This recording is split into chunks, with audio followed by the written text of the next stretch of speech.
you ready to heal your mind, body, and soul from the inside out? Welcome to the Real Healing Institute show with Michelle Sinclair, divine healer and spiritual teacher, where spiritual transformation meets practical guidance to break free from limiting beliefs, subconscious pain, and energetic blocks. This is a powerful space for those seeking true healing and enlightenment.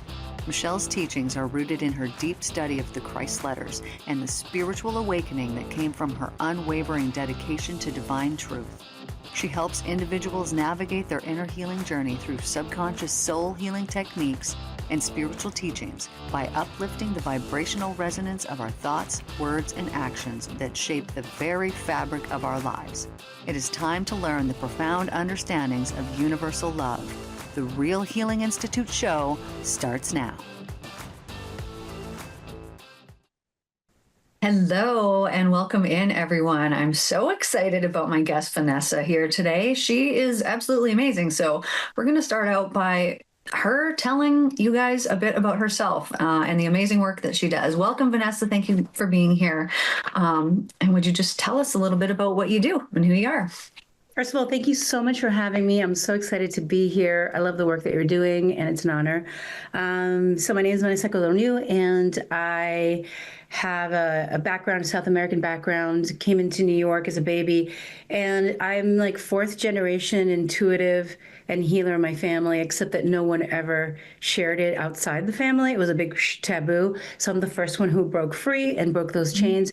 I'm a clinical hypnotist, spiritual hypnotist, 25 years, also an intuitive. And I have a school called the School of the Healing Artes Online, where I certify people in different focuses like Akashic Records, intuition, Reiki, many other forms of healing. I also have a podcast, the Biz Bruja podcast, and Nacimos Mágicas.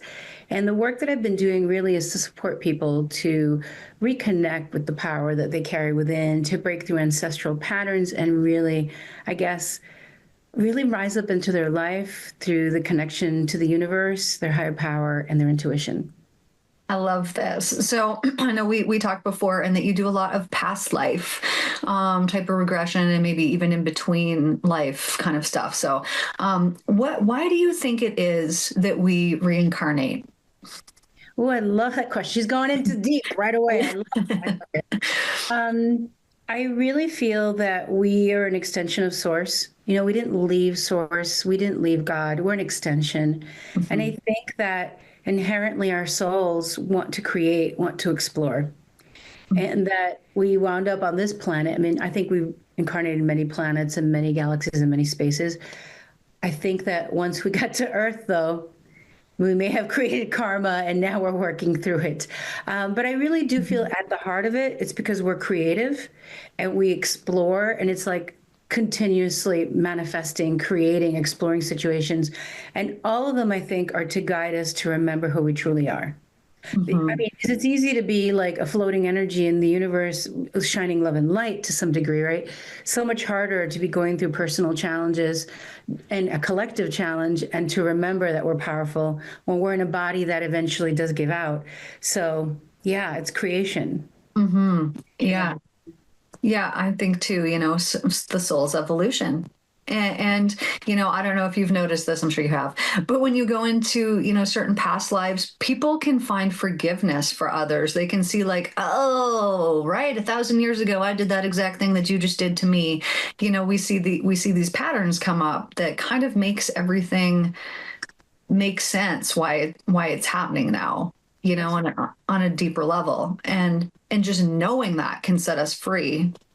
Absolutely. You know, I've had a lot of people who are more scientific, right? Like, who are like, I don't know why I'm here. I'm in terrible pain. I don't know what's happening to me. I've been to a therapist. I've done this work. I've done the coaching. But my wife or my partner or my friend keeps saying that this is great work. And so they're like, I don't believe in any of this. So I'm like, okay, so just let's take off the logic, like a sweater, leave it in the corner. Whatever happens, happens. And then they're like, I am floating above the earth. I'm going to incarnate now, right? And I'm like, let's go back. And then, you know, I take a lot of notes in the pre-talk and the whole, you know, intake. I'm sure you do as well. And then when I go in, I also listen to my intuition, which is like, okay, now ask if they've ever had a healing past life. And when I do, they go back to another life. And then I'm like, what can this healing life help them in this life and their current life and their body?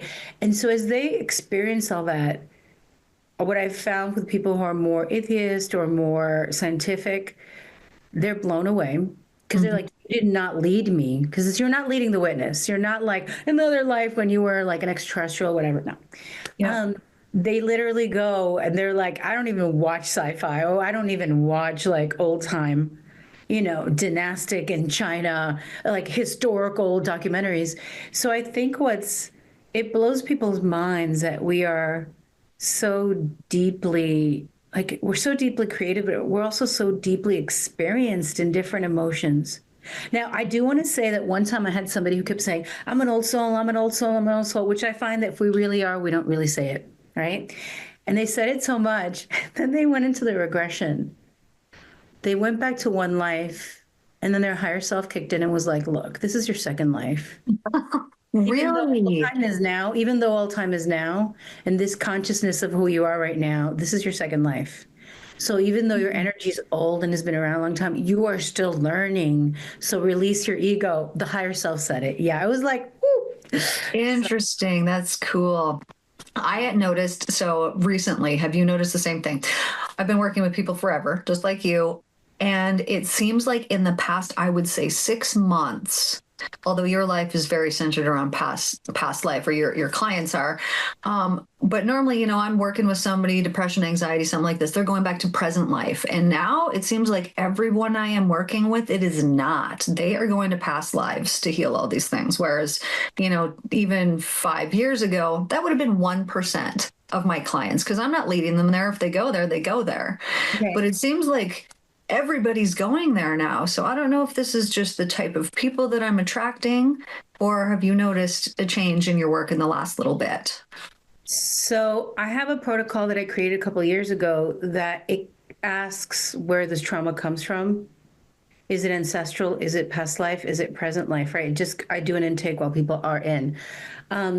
So I actually do ask Okay. the subconscious mind. What I will say is that people who normally wouldn't have thought of past lives are suddenly feeling like they're reaching out. I'm haunted, something's happening. And I will say, like, if something specifically, like if you've ever watched a movie and it's made you weep and cry, beyond maybe this life trauma, right? Because it could be like, well, in this movie that I cried so much about, the mother passes away early, and maybe in your life, your mother passed away early, right? So then we're like, oh, okay, I relate in this life. But if there's there's stuff that you're like, I don't relate. I'm not an orphan. Or I have parents, or I've been adopted, or however it goes. And why am I weeping and sobbing about this little child who had to cross the mountains by themselves, all this stuff and survived? Maybe that happened to you in a lifetime. So I am noticing that people who would have never thought of that are suddenly literally asking for past life regression. It does seem more prevalent. I don't know if that's, because it's a thing that's kind of out there. Yeah. This is what's happening now. I think, and everybody has their own political viewpoints, but I think that I think every background is stressed. Every race is stressed. It's not just one race or one culture that's stressed out in the United States. I could speak for Latinos that, there's always been every president has moved people out who did not have the papers that they needed to have, right? Every president has done it, but I do know that there are people now who are very stressed out, who are Latino, who are citizens, but just the fear and the air has affected them to be like, why do I feel like a past life, even though I was born in this country and I'm Hispanic? So, it's, or I find a lot of people across the board and also very much Caucasian worried about poverty when they're actually doing really well. You know what I mean? So there's a lot of elements. I think things are being shaken up. There's a lot of fake news, real news. There's a lot going on that I think is stirring the pot on ancestral and past life trauma. It seems like now was the time. And I know, like, for myself, I've been healing the ancestral trauma in the family line. And it seems like, lots of people are like, I volunteered for this. Apparently, I'm healing the ancestral line. And it seems like that's really like the time is now. And that Yeah. these things are supposed to come up. Like it's almost like it's been hidden, and now it's coming up. And So how could you tell, or could you tell, if a challenge that someone is facing in this life is connected to a past life? Because when they show up, first of all, there's a recurring pattern. It's not usually a one-shot thing, right? And I will ask them, is this something that your family struggled with? They're like, no. You know what I mean? There's no story or history connected to this in my family. And it's also something like they've already been to doctors, they've been to therapists, they've worked on it many different ways, and they've done all the breath work. You know what I mean? They're like meditating, praying, doing all the things, and they're still like, why am I terrified? I want to be on stage, but I'm terrified of being on stage. Why am I called to this particular profession, but then when I have to take the test? I've helped a lot of people pass like social work tests, licensing for law school, because they fail the bar, and then they have another chance years later. And inevitably we go back and something happened to them when they were a lawyer. Something happened to them when they helped people. So now they're like, danger, my soul wants to complete this, but danger. So those are some of the things that I've noticed. Yeah, super interesting. So have you noticed this? I've noticed this right when I kind of started working, was physical ailments that were attached to a past life. So I had several people that's like, oh, I got this pain, or oh, this part of me feels really weird. And then regressing them back, that was their death wound. And it was like, to me, I'm like, so they energetically maybe didn't have time to heal before they moved on. And that's why it's presenting now. I would imagine you see things like this. Yes, and I think it's also how you feel the moment you're crossing over. Okay. I also ask them, what did you think of this life after they crossed out of that life? How do you feel? How did that in that lifetime? How did you feel and think when you crossed over? And if they say, I'll never get over this. This was a waste of life, right? You know, from the perspective of that particular life. I'm like, well, no wonder. I had somebody who had been a professional soccer player, international, show up in my house many years ago, and they were like, I want to die. And I was like, uh-oh, is this beyond my pay grade? This is not what I'm trained to do. I'm not a psychiatrist, and I'm there praying, please, God, help me, guide me, be with me, angels. And so I just said, okay, I'm going to trust this. He is here for a reason. And when I asked the subconscious, where did this come from? So he had a lot of pain. He had an injury in his knee, going down from his knee down, and then he had to stop his soccer career in this life. And now he's just going down and depressed and depressed and in pain and on pain meds.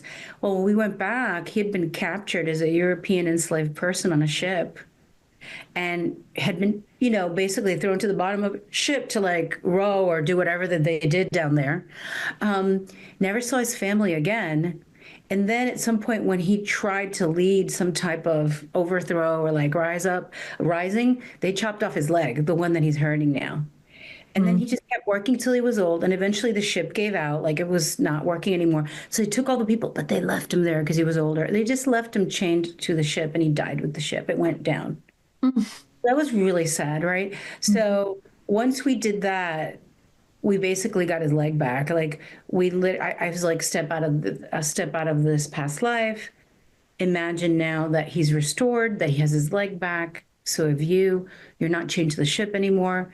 And the pain like went down. I think maybe in pain, at a level 1 or 2, but not an 8 or 9 or 10. Stop using medication. Isn't it amazing? So I see those things too and just think, obviously, there was some type of information he had to see in that life. And that's why this was presenting in this way. Hopefully, somebody is talented enough or can recognize that, hey, this needs help here. These things are just fascinating. So what would you say about people uncovering their past lives and how it can help them presently? I've found that, if they're curious about it, it's because there's something that they need to see there. So like anyone who's like, ooh, I want to do that, they're supposed to. There's some kind of something that they can get there. But what would you say, like besides the story that you've, just told here, what would you say them going back can do for them in the present? Well, I agree with you. If you feel called, you should do it. There's something there for you. And it may not be what you think it is. There are people who come in, I went to a psychic. I was a queen in Egypt. This is what happened. I was a queen in Europe. I did da da da da da da da da. And then they go back and they're really a scullery maid in the queen's chamber, right, in Europe. And then they were beaten. Things happened. They never were able to get married, whatever it was. it's just they remember the jewels and they remember the place. And by the way, it doesn't even matter what station in life you were. It's not about prestige, and it's not like you're going to get a past life fame card, you know? Yeah. I'm part of the past life fame card. It's more about the lessons that we learn, right? But I would say that when we do that, we can, I mean, we can get our release body pain. We can open up parts of our mind that and soul and talents that may have been shut down just because something happened that was negative in another life. We can access greater intellect, greater energy, greater freedom. Something that you've wanted, like something that you've wanted and been attracted to and been working on, but yet it never seems to take off. It could take off. And if I could share a very short story. So I've been reading people since I was 16 for free. My family discovered that I could do that. They already knew. They blindfolded me. I gave information that I couldn't have known. And I just started helping the community for 8 months. And then I woke up one day and I was like, I can't do this. I'm 16. I was like, it's God's gift. They were like, it's God's gift. You have to give it away for free. I can't do this anymore. I just want to go to high school and like be a free teenager in New York City. Okay. I'm already an older sister. And so I said, I lost my abilities. But what I will say is time went on and I became successful online. And I did do past life work to break free, because sometimes when you've been a priestess or a nun or been a monk or a spiritual past life where you gave up having abundance, you gave up your homes, you now are like giving away your work or thinking you don't deserve to get paid. So I did that work and then I got very well paid. And then at some point I'm like, my relationships don't seem to be working. Somehow they want to grab me and, root me down, and now I can't have my full life and I'm a free being. I've got to do this. In 2015, I went and did past life regression again. I mean, it was already, I've been doing it since I'm like 19. I did it again. And I found a life that I had never found, which you and I had talked about. Lives come up. And I found out 2 lifetimes where I had to pick between love and spiritual path. And one of them was pretty bad, where my city was invaded and we had to leave. I was one of the people that escaped. My family died fighting.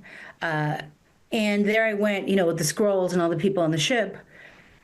And what it set me free is that first, you're not responsible for people's lives in this lifetime, like you may have been as a priestess, right?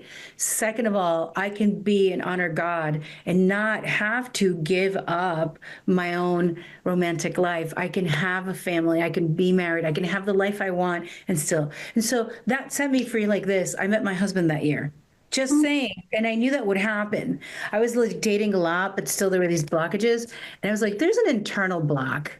Because proposals happened, I keep turning them down. I'm like afraid that something's going to happen with my work or my spirituality. And so just to share, you're going to release energy. You're going to gain energy. You're going to give up certain fears. People have been really afraid of spiders or afraid of the dark or afraid to speak publicly because maybe something bad happened in another lifetime. Even afraid to give birth, afraid to so many things. You will release your fears and you will have an energy. You'll almost feel unstoppable, I think. It's amazing. And how it's like that. It is literally the snap of the fingers how the shift happens. I love witnessing it in people when they're just like, and they have this deep, profound shift within them. It's just amazing. And it really is life-changing. I know for myself, I had seen this one past life when I was sitting out close to where I live, out at an outdoor place, and saw this life and was like, oh, and realized how powerful I was and how special I was in the community. And it was like, it just filled me up. It just totally gave me some power that I had left behind that I forgot about. I think it's so important. So what would you say is the most profound healing story that you have witnessed or been a part of? It could be past lives, it could be not. What would you say is the most, something stands out in your mind? I mean, I think we talked about it earlier, and I really want to share it with everyone, which was somebody who they'd been bleeding for a menstrual period 3 weeks out of the month. And they eventually stopped working. Their relationship fell apart. I think they were in their 30s. Yes, in their 30s. And they were always hurting. They were anemic. They weren't feeling well. They started to get depressed. They had to move back in with their family. and they were not happy about that. They moved out a long time ago. So they felt like their work, their love life, everything, their sex life, their career was really failing because of this. Doctors were telling them, maybe, you're depressed. She's like, of course I am. I'm bleeding 3 weeks out of the month since I'm 16. And when she showed up, I asked her, what happened? When did this start? And she's like, oh, no therapist has ever asked me that. They said 16. And then I asked a question that no therapist asked them either, that they'd been in therapy 20 years, which was, what else happened to you when this started to happen in your body? Right? What else? And, she was unfortunately violated by a family member. I said, did you share it with them? She said she did. And then I said, then what happened? And then the family kind of stopped talking to each other. So there was this guilt, there was this pain, there was just her life completely shifted and changed, and so did her family's because of this event. So she did go to therapy, but she felt she hadn't really gained that much. She just kept talking about the event. When we went into hypnotic state, we found out that she had a couple of past lives where there was sexual abuse.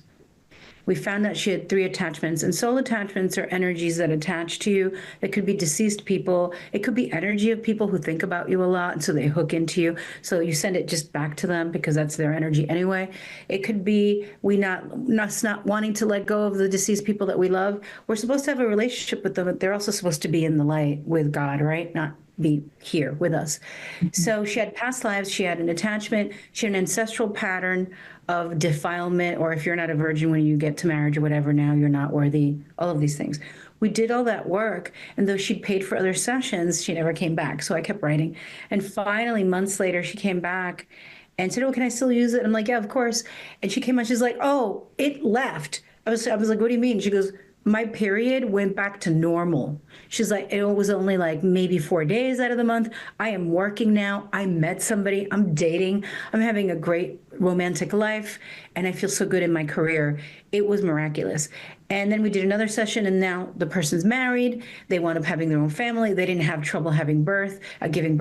And so this shifted somebody's total, complete existence from feeling depressed, being stuck inside, bleeding, being unhealthy, to suddenly healthy, doing their thing. You know what I mean? That's amazing. Truly, truly life-changing. And I see this all the time in the work that we do, is like actual profound shifts, and people can't explain it. Like even the feeling that comes afterwards is like, oh, there's really no words for like, holy, I feel like a totally different person. It's not like, wow, right? Yeah. I have no word. Right. So Yeah. it's really magical. It's the best too. When someone says they're a first timer, it's like extra exciting because you're like, oh, you're about to experience some amazing things. I love it. Okay, so for yourself, what would you say is the most powerful past life that you've had that has maybe shifted your perspective about something in this life? Would you say there's any? Well, and so I shared about being able to meet my partner. So that was amazing. I will say that for me, because I'm multi-generation, like people who read and had dreams, and we talk about dreams, los sueños, like it was just normal at breakfast to talk about our dreams, and we leaned in like it was the news, for the day. It was important. So I would say, being from a spiritual family that was already intuitive, I had a tremendous fear, really. I did not want to choose this. I didn't choose to be a full-time healer, just so y'all know. I mean, it happened later where I finally chose it, but I was leading circles at a young age. At 19, I did a year. I was reading people. I studied Reiki at 21. I was doing egg limpias. I mean, I was doing stuff, but again, giving it away for free. And this is my lifestyle. This is who I am. This is my service. I would say that going back into several lifetimes, or my tongue was cut out for speaking against the patriarchy. And then I was like kind of kicked out of my home. So my husband and my children treated me badly, and I had no tongue, and I had to live outside. And it was like the fear of speaking up or being different because you'd be punished. Then being dragged. So I was in the 1600s, I was in Europe, and I was part of like the witch hysteria. But the thing was, we actually weren't like witches as people would imagine them, dancing around the fire and the things that. They were just people who were using peppermint leaves in the garden to make tea to soothe tummies. We were using nature and, things that are wellness now. It had nothing to do with the devil and signing a contract. But because we were doing this work, I saw that I was taken. I died in that one lifetime. But then in another lifetime, ancestrally, this is like now coming in. Sorry, I just remember this one. So those were very powerful. So I did die. I was not really a witch in any way that anybody would think, except that I work with the cycles, and I guess that's a witch too, and healing herbs. But I had another lifetime where I saw a great grandmother in ancestral healing who was really mad at men and was like, "Don't get married." So this affected me getting married as well, because she was a healer, and they took her. Her daughters were able to escape with her husband, but she died in the witch hunts as well. And so for me, I have ancestral and I have like past life karma of being punished for being spiritual, being punished for being intuitive, being punished for using these technologies. And once I did them, it was so easy to step in and be like, oh, I have to finish what I started. And so that's how I feel about my career. When people ask me, I'm like, I get to do my work joyfully with no pitchforks outside. I'm like, literally, they're like, oh my God. I'm like, there's no bonfire back in my backyard. I am safe. I get to help people do things that fill my soul. So those are some of the most powerful ones. They help me be who I am today on every level. That is powerful. You know how many women that exact same situation, they know it, and they knew it when they were young. They're like, I'm pretty sure I was either drowned or burned or something as a witch for speaking up. And then how many people are born into this life with maybe throat issues, throat clearing, something to do around this area, and it is all because of past lives where we were punished for speaking up. And it's like, no, this is why we're here though. We're allowed to do it this time. There's so much freedom that's in it. We can do whatever we want. Yes. It's really changed. It's life-changing. And like you said, it's so many people, and it doesn't have to be because you're a healer. It could be because you're a CEO in a company, or you're a school teacher and you're trying to teach kids and you're like, I don't know if I can speak on the things I want to speak about.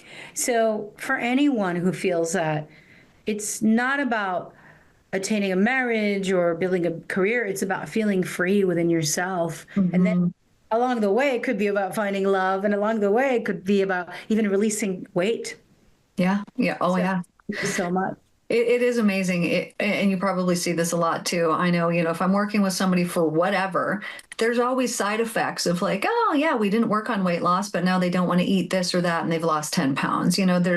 We actually hold, when we're holding emotional weight, we can also hold physical weight or addictions or things. Yeah, 100%. If people were looking at you a lot or something happened to you, then you put on a little extra cushion. So you're like, don't look at me, leave me alone. You know what I mean? Yeah, there's always a reason behind it. What I think is the coolest is, even like as little kids, right? We always ask why. We always want to know the why. And I find that the work that we're doing, and in particular past lives, really can uncover that. I've seen this, with womb healing as well, people going back to the womb and healing issues, ailments that they have now because they just found out the why. And as soon as they find out they free themselves just that quickly. It's pretty amazing. I mean, healing is a process, and a process can happen faster than we imagine. That's what I say.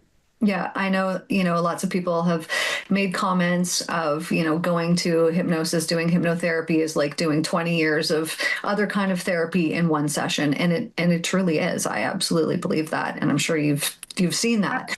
Absolutely, in my own life and in our clients. That's why I was so happy to talk about this with you, because we have similar experiences. So it's let's normalize using hypnosis to heal mind, body, and spirit. So if people want to get a hold of you and work with you, how can they do that? How do they get a hold of you? Well, thank you so much. Thebizbruja.com, Instagram, thebizbruja, BRUJA. You can reach out to me on museworks at Gmail, MUZEWRKS at Gmail. I do hypnosis in 2 languages, English and Spanish. And I do want to add this, that doing hypnosis also set me free to become a performer in this lifetime. So I teach level 1 improv, and I've been performing for 9 years. I just did a one-woman show. And I had to just clear away so many past lives. And it's been such satisfaction because I've been doing the one-woman show included stuff about healing ancestrally. And so and I can offer healing in different ways, also through performance. So there's different things are going to open up for you. You just don't know. That is super cool. All the information will also be down here below. This was amazing. Thank you so much for joining me here today. I hope everyone who is watching reaches out. Vanessa is just amazing, as you can tell. So if there was one little final message that you'd like to leave us with, what would that be? Never give up hope, because aside from the blinders you may have on from your own experiences, your own beliefs, there are other ways. There's more to you than meets the eye. There's more to you than the trauma you have in this life or these fears that you don't understand. Please reach out, go deeper, be willing to do the work, and set yourself free, because you can. That is the best advice ever. I love that. Thank you. Thank you so much for being on here today, Vanessa. This is so great. I hope to have you on again. And thank you everyone for tuning in, and we will see you guys in the next one. Everybody take care. Thank you for joining the Real Healing Institute show with me, Michelle Sinclair. Tune in every second and Wednesday at 9:30 a.m. Pacific on TransformationTalkRadio.com for more empowering ways to spread love and set yourself free. Together, we'll elevate the consciousness of the planet. Stay connected. Follow me on social media, subscribe to the podcast, and explore the Mental Cleanse series on YouTube. Ready to go deeper? Book a session with Michelle at therealhealinginstitute.com. Until next time, keep healing, keep growing, and remember, love is the only way.